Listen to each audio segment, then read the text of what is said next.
یہ میری خوش قسمتی کہ میں حضور کا امت ہوں۔ ساری زندگی اس کا شکریہ ادا کرتا رہوں تو کہ شکر ادا کروں۔ ہم حضور کی امتی، نبی انتظار کرتے رہے، نبی منتظر رہے۔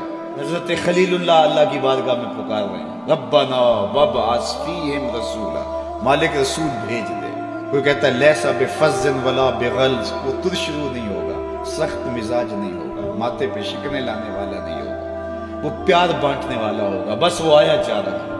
حضرت عیسیٰ نے تو نام بھی بتا دیا، مبشرا برسول یاتی من بعد اسمہ احمد۔ لوگوں میں جا رہا ہوں، چلو نام بھی بتا دیتا ہوں، میرے بعد جو آنے والا اس کا نام احمد ہوگا۔ نبی انتظار کرتے رہے، 12 نبیوں نے انتظار کیا حضور کی امت میں ہونے کے لیے، تمنا کی۔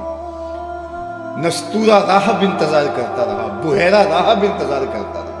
شب ہجر کی سختیاں کوئی اس سے جا کے پوچھے، تیری راہ تکتے تکتے جسے صبح ہو گئی۔ زندگیاں گزار دی انہوں نے۔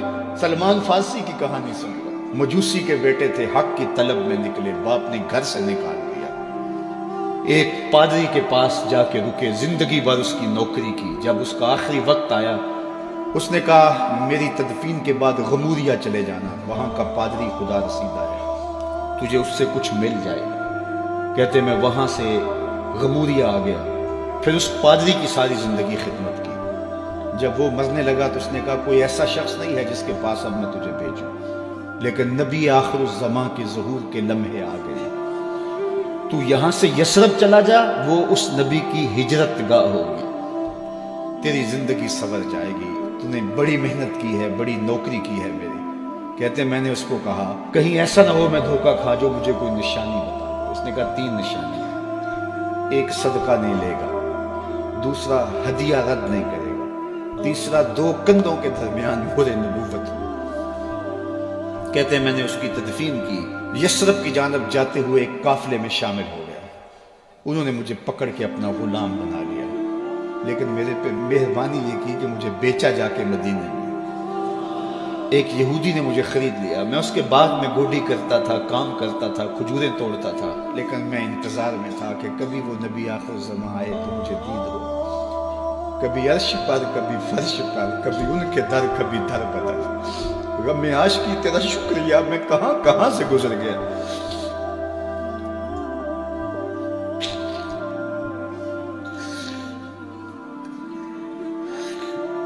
کہتے ہیں ایک دن میں اپنے باغ میں کھجوریں توڑ رہا تھا کہ ہواؤں میں مستی پیدا ہو گئی، اور ہر سمت سے طلع البدر علینا کی صدائیں گونجنے لگی۔ میں سمجھ گیا کہ وہ لمحے آ گئے، میں نے چھلانگ لگا دی اور دوڑ پڑا۔ میرے آقا نے سمجھا شاید غلام بھاگ گیا، اس نے دوڑ کے مجھے پکڑ لیا۔ میں نے اس کو کہا کہ میں نوکر تیرا ہی ہوں، لیکن دل نوکر کسی اور کا ہے، میں بھاگوں گا نہیں، مجھے جانے دے۔ میں کچھ کھجوریں لے گیا تھا صدقے کی نیت سے، جا کے حضور کو پیش کی۔ آقا کریم نے فرمایا ہم نبی صدقہ نہیں لیتے۔ کہتے ہیں نشانی ایک پوری ہو گئی۔ کہتے ہیں کہ میں کچھ دنوں کے بعد اور کھجوریں لے گیا، اور میری نیت ہدیہ کی تھی، میں نے پیش کی، حضور نے قبول فرما لی۔ لیکن میں بھی کہتا تھا تیسری نشانی بھی پوری ہو لے تو پھر مانوں گا، اور وہ کیا تھی؟ 2 کندھوں کے درمیان مہر نبوت۔ کہتے ہیں ایک دن حضور میرے باغ میں آئے، اور آقا کریم نے اپنے مبارک کندھے پہ چادر رکھی ہوئی تھی، اور چادر کی اوٹ میں مہر نبوت چھپی ہوئی تھی، اور میں پیچھے ہو کے دیکھتا تھا، اور میری آرزو یہ تھی کہ کوئی تیز جھونکا ہوا کا آئے اور چادر ہٹ جائے اور میں مہر نبوت کی زیارت کر لوں۔ حضور میرے ارادہ قلب سے آگاہ ہوئے، فَأَلْقَى إِلَيَّ رِدَاءَهُ، حضور نے چادر اتار کے میری جانب پھینکی، اور پھر ایسے رخ کر کے فرمایا انظر الی ما امرت بہ، اس پادری نے جو بتایا تھا دیکھ لے آ کے۔ تو کہا میں نے دیکھا کہ حضور کے کندھوں کے درمیان۔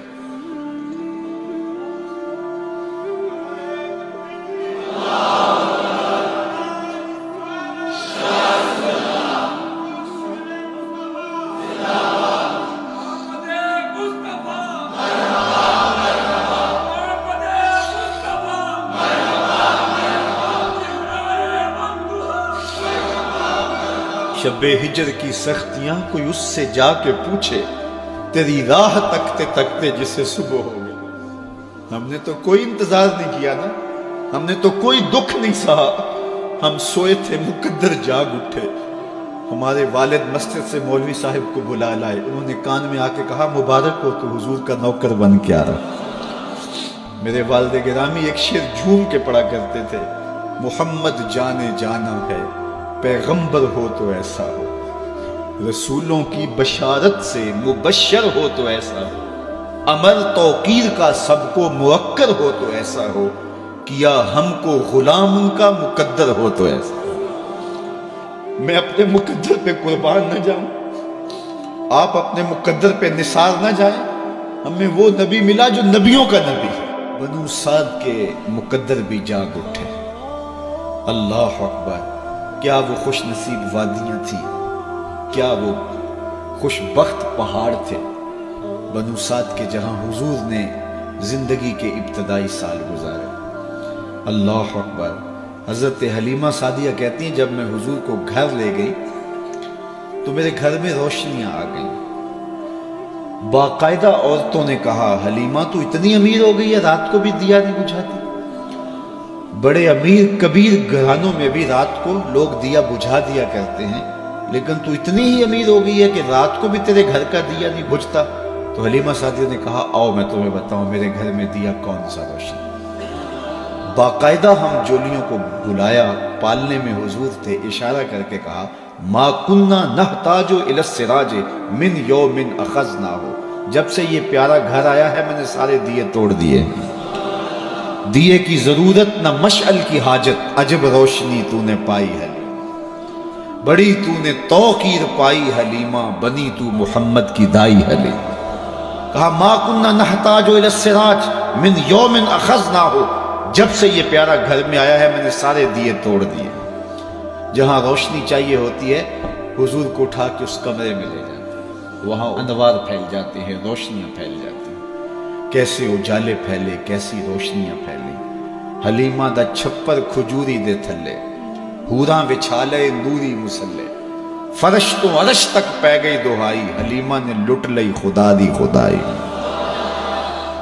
اللہ اکبر. وہ سارا دن تو صحراؤں میں گھوم لیتی تھی, اسے جب بھوک لگتی تھی لبوں کو چوم لیتی تھی.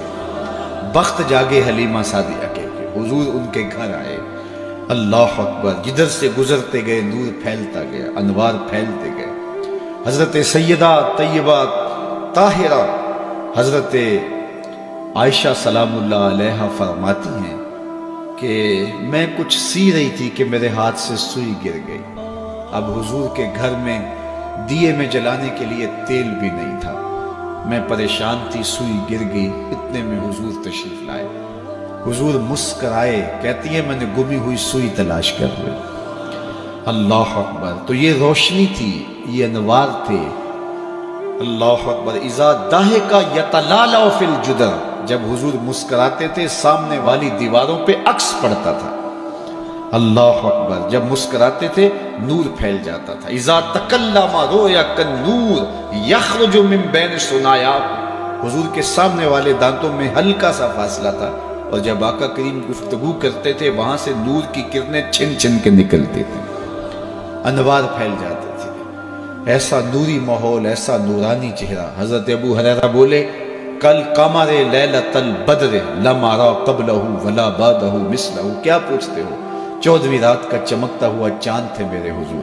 پھر کہا نہیں نہیں نہیں, حضور جیسا نہ پہلے دیکھا نہ بعد میں دیکھا. حضرت حسان بن ثابت پاس کھڑے تھے. کہا دیکھتے کیسے, کسی ماں نے جنم دیا ہوتا تو دیکھتے. خدا نے وہ سچائی پن چھڑیا جدے وچ محمد نو ٹالیا سی. حسینہ جمیلہ دا منہ موڑ دیتا, محمد بنا کے قلم توڑ دیتا.